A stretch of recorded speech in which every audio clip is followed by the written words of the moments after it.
తాజాగా మావోయిస్టుల పైన జరుగుతున్నటువంటి ఎన్‌కౌంటర్స్‌లలో ఎంతోమంది చనిపోతున్నారు. కేంద్ర ప్రభుత్వం ఏదైతే చెప్పిందో 2026 వరకి మన దేశంలో ఉన్నటువంటి మావోయిస్టులను ప్రతి ఒక్కరిని కూడా నామరూపాలు లేకుండా చేస్తాం. అసలు మావోయిజం అన్న పేరనేదే వినిపించకుండా చేస్తాము అని చెప్పారు. సో, అందులో భాగంగానే ఇప్పుడు జరుగుతున్నటువంటి ఎన్‌కౌంటర్స్ అనేవి కూడా అందులో భాగమేనా? లేకపోతే ఇప్పటికి కూడా కొంతమంది మావోయిస్టులు వాళ్ళు జనజీవన స్రవంతిలో కలిసిపోదామని కూడా కొంతమంది అనుకుంటున్నారు. అయినప్పటికీ కూడా వాళ్ళ పైన జరుగుతున్నటువంటి కాల్పులు ఏమాత్రం కూడా ఆగట్లేదు.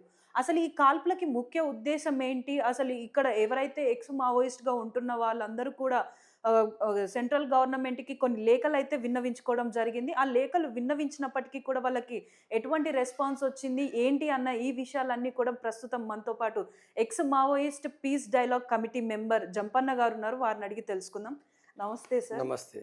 సార్ ఇప్పుడు తాజాగా అయితే ఎన్‌కౌంటర్స్ అనేవి జరుగుతూనే ఉన్నాయి చాలా రోజుల నుంచి. దానికి సంబంధించి మీరు కూడా సెంట్రల్ గవర్నమెంట్‌కి పీస్ డైలాగ్ కమిటీ అనేది ఒకటి ఏర్పాటు చేయడం జరిగిందని చెప్పేసి తెలుస్తుంది. అసలు ఈ పీస్ డైలాగ్ కమిటీ అంటే ఏంటి? ఇప్పుడు పీస్ డైలాగ్ కమిటీ అంటే శాంతి చర్చల కమిటీ. శాంతి చర్చల కమిటీ ఏర్పడడానికి నేపథ్యం గత 4 నెలల కాలం నుండి చాలా ఉధృతంగా ఛత్తీస్‌గఢ్ లోపట ఎన్‌కౌంటర్స్ పేర అక్కడ యుద్ధం జరుగుతున్నది. ఆ యుద్ధంలో ఎక్కువ సంఖ్యలో ప్రతిరోజు 20, 30 లేదా 10 ఒక్కొక్కసారి ముగ్గురు కొన్ని సంఘటనల లోపటైతే 40, 45 మంది చనిపోయిన సంఘటనలు ఉన్నాయి. అంటే 4 నెలల క్రితమే ఈ రాజకీయ చర్చలు కొనసాగించాలి, కాల్పులు విరమించాలనే విషయాన్ని మీడియా సందర్భంగా నేను గాని, ఇతర మిత్రులు గాని ప్రకటించడం జరిగింది. ఆ తర్వాత తెలంగాణలో కరీంనగర్‌లో లేదా సూర్యాపేటలో, కర్నూలులో శాంతి చర్చలు జరగాలని చెప్పి, కాల్పుల విరమణ జరగాలని చెప్పి కొంతమంది తక్కువ సంఖ్యలో అయినప్పటికీ ర్యాలీలు చేసిండ్రు. కాబట్టి ర్యాలీలు ఈ నేపథ్యం లోపట కూడా కొంతమంది మిత్రుల ప్రజాస్వామిక వాదులు, మేధావుల మధ్యన చర్చలు కొనసాగుతూ మార్చి 24వ తేదీన ఇక్కడ సుందరయ్య భవన్ లోపట ఒక మీటింగు శాంతి కోసము ఒక మీటింగ్ ఏర్పాటైంది.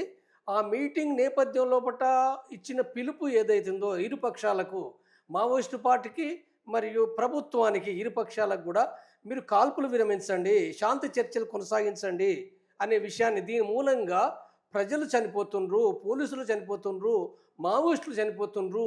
అంటే ప్రాణికి అనేది ఈ రాజ్యాంగం లోపట ఏదైతే ఉందో, రాజ్యాంగంలో ప్రతి ప్రాణికి సంబంధించింది ఏదైతుందో దానికి సంబంధించిన 21వ ఆర్టికల్ చెప్తుంది. అంటే ప్రతి ప్రాణిని మనం చంపే హక్కు మనకు ఎవరికీ లేదు.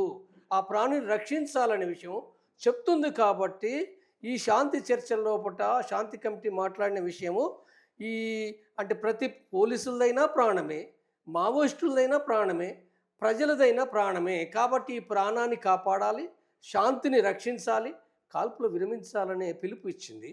ఈ పిలుపు పైన మావోయిస్టు పార్టీ మార్చి 28వ తేదీన వాళ్ళు దీన్ని వెల్కమ్ చేస్తూ వాళ్ళు కూడా చర్చలకు సిద్ధమే అనే విషయాన్ని వాళ్ళు ప్రకటించినారు. కాబట్టి ఈ నేపథ్యం లోపట ఏంటంటే తిరిగి తెలంగాణలో కావచ్చు, ఆంధ్రప్రదేశ్లో కానీ లేదా తెలంగాణలోని వివిధ జిల్లాలో లేదా నేషనల్ వైడ్గా కూడా ఒక వాతావరణం క్రియేట్ అవుతున్నది. ఆ వాతావరణం ఏంటంటే శాంతి నెలకొల్పాలి, ఈ యుద్ధం సరైనది కాదు, నిర్మూలన యుద్ధం అనేది సరైనది కాదు, మనుషులను చంపడం అనేది సరైనది కాదు, సమస్య ఎక్కడైతుందో రాజ్యాంగానికి భిన్నంగా హింస ప్రతిహింస రెండూ తప్పే, హింస తప్పే ప్రతిహింస తప్పే. కాబట్టి ఈ రెండింటిని కూడా ఏంటంటే నిలుపుదల చేయాలనే విషయాన్ని విస్తృతంగా మీటింగులు జరుగుతున్నాయి. నిర్మల్లో జరిగింది, భూపాలపల్లిలో జరిగింది, వరంగల్లో జరగబోతున్నది, ఆంధ్రప్రదేశ్లో జరిగింది. తర్వాత నిన్న భారత్ బచావో నాయకత్వంలో కూడా చాలా విస్తృతంగా అనేక మంది మేధావులు కూడా దేశం నుంచి అంటే ఛత్తీస్గఢ్ నుంచి వచ్చారు, ఢిల్లీ నుంచి వచ్చారు, ఇక్కడ మేధావులు కూడా అనేక మంది పాల్గొని అక్కడ తమ యొక్క వాణిని అందులో ఇతర రాజకీయ పక్షాలు కాంగ్రెస్ పార్టీ కావచ్చు, బీఆర్ఎస్ పార్టీ కానీ లేదా ఇతర పక్షాలు కానీ అందరూ మాట్లాడింది ఏంటంటే చర్చలు జరగాలి, కాల్పులు విరమించాలి, ఇది సరైనది కాదు, బస్తర్ను రక్షించాలి, బస్తర్ లోపల ఆదివాసి యొక్క ప్రజల యొక్క మరణం అనేది ఏందో ఇది ఒక తీవ్రమైన ఇది రాజ్యాంగంలో ఏదైతే చెప్తున్నది ఏందో దానికి భిన్నంగా జరుగుతుంది. కాబట్టి దీన్ని ఆఫ్ చేయాలనే విషయాన్ని వాళ్ళు మాట్లాడడం జరిగింది. ఈ నేపథ్యంలో బట్టినే మనకు పీస్ డైలాగ్ కమిటీ ఒక వారం రోజుల క్రితము భారత ప్రభుత్వానికి, భారత ప్రభుత్వ ప్రధాని నరేంద్ర మోడీ గారికి, హోం మంత్రి అమిత్ షా గారికి మెమోరాండం రాయడం జరిగింది. జీమెయిల్ ద్వారా పంపడం జరిగింది. తర్వాత ఛత్తీస్గఢ్ ముఖ్యమంత్రికి, ఛత్తీస్గఢ్ హోం మంత్రికి, అదేవిధంగా తెలంగాణ ముఖ్యమంత్రి రేవంత్ రెడ్డి గారికి, ఒరిస్సా ముఖ్యమంత్రికి, ఆంధ్రప్రదేశ్ ముఖ్యమంత్రికి, జార్ఖండ్ ముఖ్యమంత్రికి, బీహార్ ముఖ్యమంత్రికి, మహారాష్ట్ర, మధ్యప్రదేశ్ ముఖ్యమంత్రులకు సైతం కూడా ఈ మెమోరాండం ఏదైతుందో అందరికీ పంపడం జరిగింది.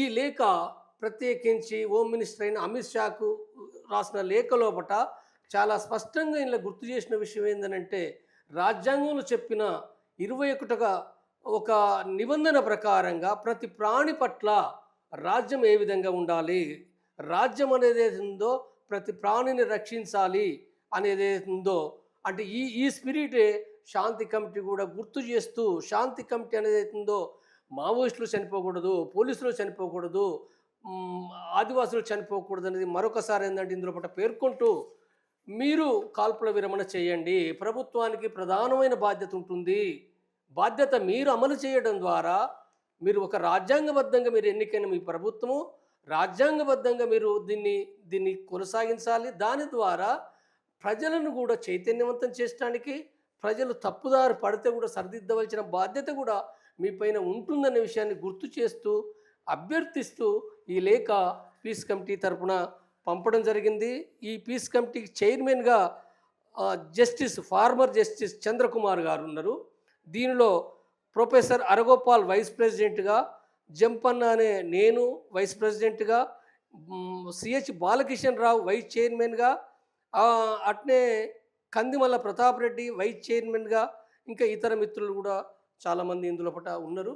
కాబట్టి మేము మళ్ళీ ఈ సందర్భంగా కూడా మేము ప్రభుత్వానికి విజ్ఞప్తి చేసేది ఏంటంటే, మీరు అంటే శాంతియుత వాతావరణాన్ని నెలకొల్పాలని మేము విజ్ఞప్తి చేస్తున్నాం.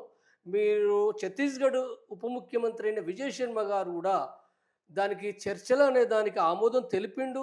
ఇది సంతోషకరమైన మంచి విషయమే. కానీ దానితో పాటుగా కూడా ఈ మధ్య కాలంలో ఇది జరిగిన తర్వాత కూడా ఒక వారం 10 రోజుల నుండి 3 ఎన్కౌంటర్లు జరిగినాయి. 3 ఎన్కౌంటర్లు, ఒక దాంట్లో 2, ఒక దాంట్లో 3, మళ్ళీ నిన్న కూడా ఎన్కౌంటర్ జరిగింది.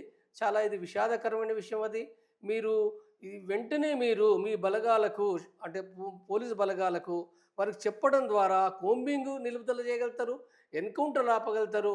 శాంతిని ఏంటంటే నెలకొల్పడం అనేది ప్రభుత్వం యొక్క బాధ్యత. మీకు వచ్చిన అవకాశాన్ని ఇవాళ మావోయిస్టులు సైతం వాళ్ళు ఒప్పుకున్నారు కాబట్టి, వాళ్ళు ఆహ్వానించారు కాబట్టి, ప్రభుత్వం అనేది ఏందో చాలా ఒక విశాల దృక్పథంతో ప్రభుత్వం ఆలోచించాలన్నది మేము విజ్ఞప్తి చేస్తున్నాం. సో అంటే ఇప్పుడు కొంతమంది మావోయిస్టులు కూడా వారు స్వతహాగా కానీ లేదా కొంతమంది ఇప్పుడు పోలీసులు కానీ గవర్నమెంట్ చెప్పిన విధంగా వాళ్ళు వచ్చి మేము శాంతియుతంగా లొంగిపోతాము లేదా మేము జనజీవన స్రవంతిలో కలిసిపోతాము అని కొంతమంది రెడీగా ఉన్నారు. అయినప్పటికీ కూడా ప్రభుత్వం ఎందుకు కాల్పులను ఆపట్లేదు? ఒకటి ఏంటంటే, ఇప్పుడు మావోయిస్టులు అనే వాళ్ళు ఒక పార్టీగా వాళ్ళు లొంగిపోవడం సిద్ధం అనే విషయాన్ని ఎక్కడ ప్రకటించలేదు. వాళ్ళ ప్రకటన మేము శాంతి చర్చలకు సిద్ధమే కాదు, ఉప ముఖ్యమంత్రి విజయ్ శర్మ ఏదైతే మాట్లాడిండో మీరు ఆయుధాలు దించండి, సరెండర్ కాండి, చర్చలు చేద్దామనే విషయం మాట్లాడిండు. అంటే దానికి వాళ్ళ జవాబు రూపేష్ ఛత్తీస్గఢ్ సంబంధించిన ఉత్తర ఛత్తీస్గఢ్ సంబంధించిన ఒక బాధ్యుడు నాయకుడు రూపేష్ ఇచ్చిన 2 ప్రకటనలు చేసిండు.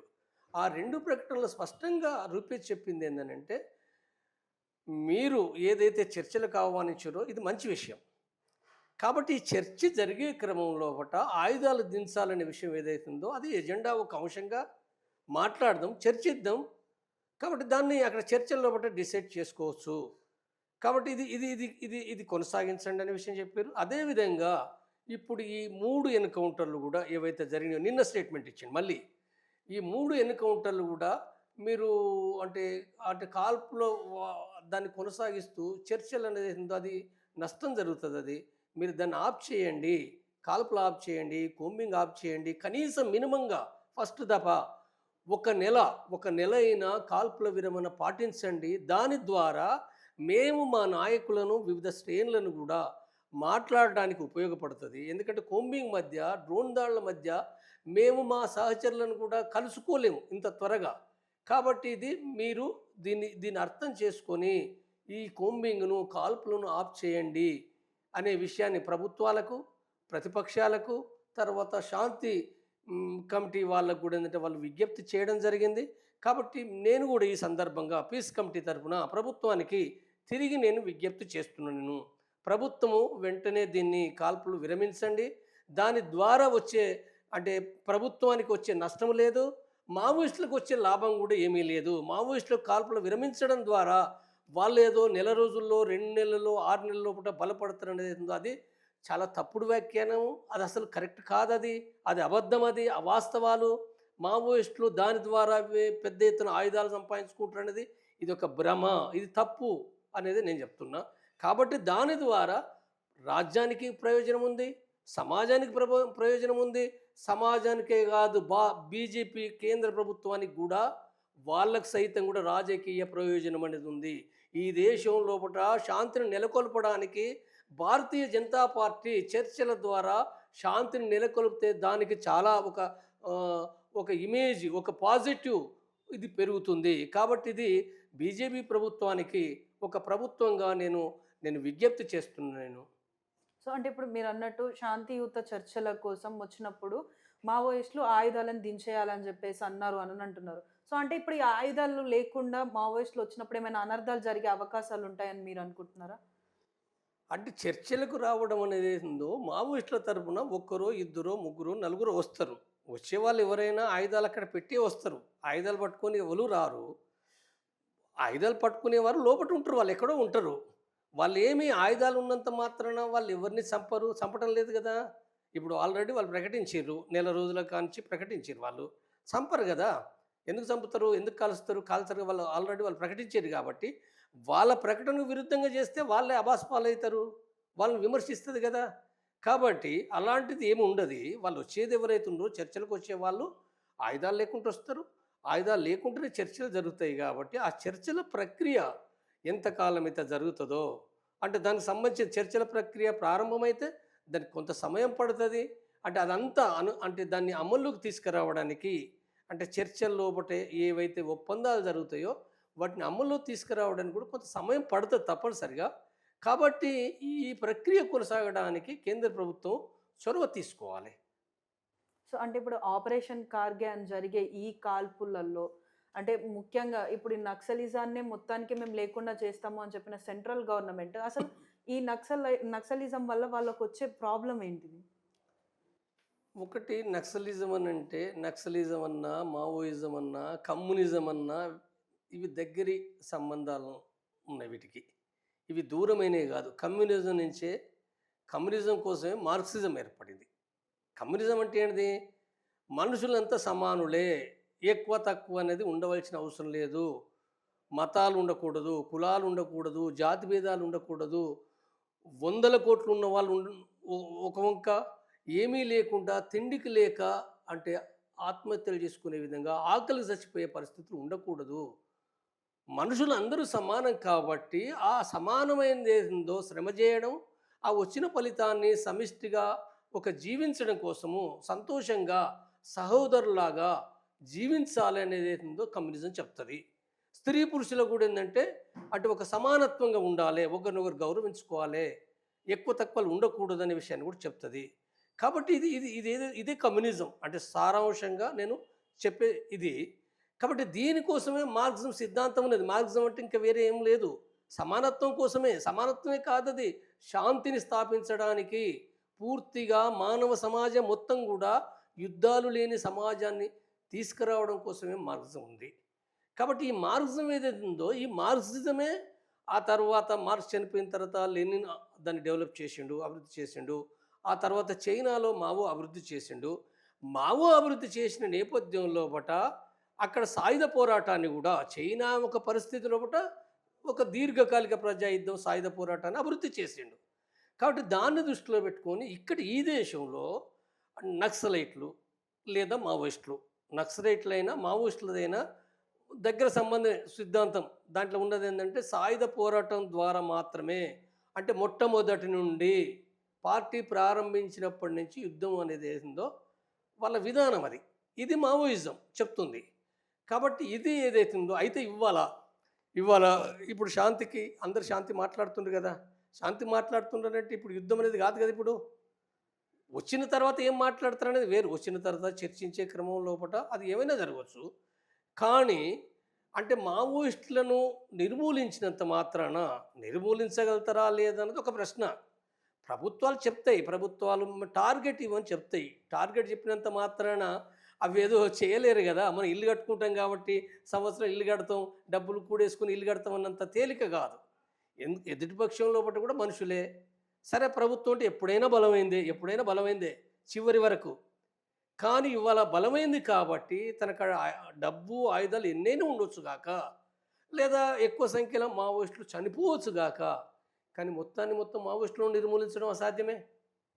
మావోయిస్టులనే కాదు, మావోయిస్టులను మనుషులను నిర్మూలించినంత మాత్రాన మావోయిజం లేదా కమ్యూనిజం, నేను ఇంకా చెప్పాలంటే కమ్యూనిజం అంటే ఏంటిది? సమానత్వం కోసం మాట్లాడే వారిని నిర్మూలించగలమా? సమానత్వం కోసం నిర్మూలించడం అని అంటే ఇవాళ ఒక పురుష పెత్తనానికి వ్యతిరేకంగా మహిళలు కూడా పోరాడుతున్నారు కదా. లేదా బీసీలు కూడా, ఆ బీసీలు తమ యొక్క ఏదైతే ఉద్యోగాల్లో, విద్యలో లేదా వివిధ రాజకీయ పదవుల లోపల కూడా మాకు వాటా కావాలని కూడా పోరాడుతుండ్రు కదా. సమానత్వం కోసమే కదా ఇది కూడా. మొత్తం రాకన్నప్పటికీ కనీసం కొంత సమానత్వం కోసమే కృషి చేస్తున్నారు కదా. లేదా దళితుల దాంట్లో ఏబిసిడి వర్గీకరణ కూడా సమానత్వ సాధనల భాగమే కదా. లేదా ఆదివాసీలు కూడా పోరాడుతుండ్రు కదా. అంటే దీన్ని నిర్మూలించగలమా, చంపగలమా మనము? ఈ ప్రపంచంలో సమానత్వం కోసం పోరాడే భావాలు నిర్మూలించడం అనేది ఏందో ఎన్నటికీ 1000 ఏళ్ళైనా నిర్మూలించడం ఎవరికీ సాధ్యం కాదు. సూర్యుడు, చంద్రుడు ఉన్నంత సత్యంగా, ఈ భూమి ఉన్నంత సత్యంగా కూడా సమానత్వం కోసము సంఘర్షణ కొనసాగి తీరుతూనే ఉంటుంది. ఆ సంఘర్షణే మార్క్సిజం, ఆ సంఘర్షణే కమ్యూనిజం. కాబట్టి ఈ నిర్మూలిస్తాం అనేది ఏందో భావాలను మార్చాలి. రాజ్యమైన భావాలను మార్చాలి, మావోయిస్టులైన భావాలను మార్చాలి. ఎవరు కూడా చంపడం ద్వారా మొత్తం భావాలను తొలగించలేము. ఎవరమైనా మనము రాజ్యాంగం చెప్పేది కూడా అదే. మనం ప్రజల యొక్క భావాలను మార్చాలి, చైతన్యవంతం చేయాలి. చైతన్యవంతం చేసినప్పుడు అది సరైనది అయితే తప్పనిసరిగా ప్రజలు దాన్ని స్వీకరిస్తారు, అమలు చేస్తారు. కాబట్టి ఇది ఏదైతుందో రాజ్యం యొక్క ప్రధాన బాధ్యత. రాజ్యాంగం చెప్పిన దాని ప్రకారంగా చైతన్యవంతంగా ప్రజలను శాంతియుతంగా ఉండే విధంగా రాజ్యం ప్రయత్నం చేయాలి. For more videos like this, subscribe Big TV channel.